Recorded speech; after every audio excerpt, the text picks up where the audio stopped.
下贼船是明智的选择。思乡曲曾是中央音乐学院院长、中国小提琴第一人马思聪的成名曲，但晚年的他却拒绝归国。在文革迫害中陷入绝境的马思聪选择背水一战，在1967年1月15号夜携全家偷渡香港。考完后，他将毛像章摘下来扔进大海。飞抵美国后，马思聪发表了《我为什么逃离中国》的讲话。文化大革命在毁灭中国的知识分子。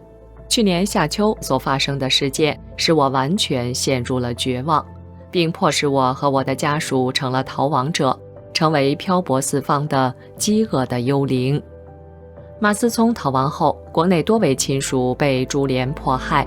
马思聪一直对他的孩子们说：“我没有对不起祖国，魔鬼害了人，总有一天会真相大白。”去年底，旅居英国的钢琴家傅聪感染武汉肺炎去世，却被一些人以叛逃骂上热搜。1958年末，得知父亲著名翻译家傅雷被定为右派后，正在华沙学习的傅聪成功出逃到伦敦。他说自己是被逼上梁山，不愿意回国发生父亲揭发儿子、儿子揭发父亲的惨剧。1966年，傅雷夫妇不堪文革迫害而自尽。与傅聪身处同一时代的钢琴天才顾圣英在上海交响乐团担任独奏。文革中，其父已经被捕入狱。当他得知第二天自己将成为批斗的主角时，30岁的顾圣英与母亲、弟弟在当晚自尽。如果傅聪当时回国，我们还能听到他那动人的音乐吗？远离中共才是明智的选择。三退勇士。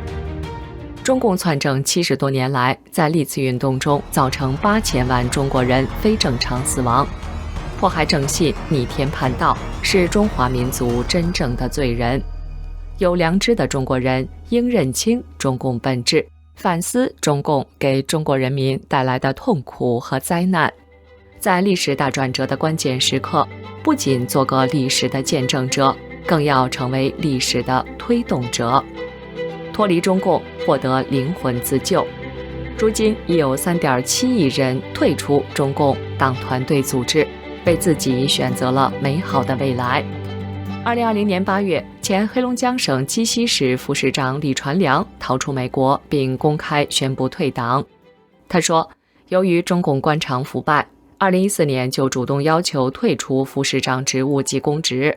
得知当地一区委书记因议论中共隐瞒疫情遭举报逮捕后，他担忧因言获罪而出逃美国。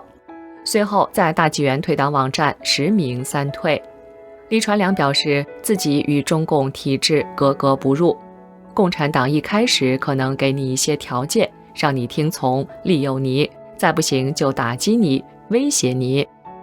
2019年逃离中国的北京著名中医师赵忠元说，我在北京是中医师，我服务的一些律师都是为法轮功学员辩护的一些律师，709律师，只是因为他们为法轮功辩护，就遭到中共的打压。我为他们服务，也遭受了打压。可是他们都是一些有良心的人，不为强权依法抗争的人。如果认清中共的邪恶，如果还有正义良心的话，所有的人都应该与中共划清界限。很多人在国内看不到真相，到了海外了解到真相后非常震惊。在悉尼歌剧院景点，2位中国女子看到展板上写着中国驻悉尼领馆前外交官陈永林原是负责监控在悉尼的法轮功，但目睹了法轮功学员的善良与真诚，认识了中共的邪恶后，选择脱离中共，并公开揭露中共的罪恶。2人立即拍照，说这太令人震惊了。一人当即退团，一人要自己上网去退。陈永林作为中共官员下了中共贼船，选择了良知与正义。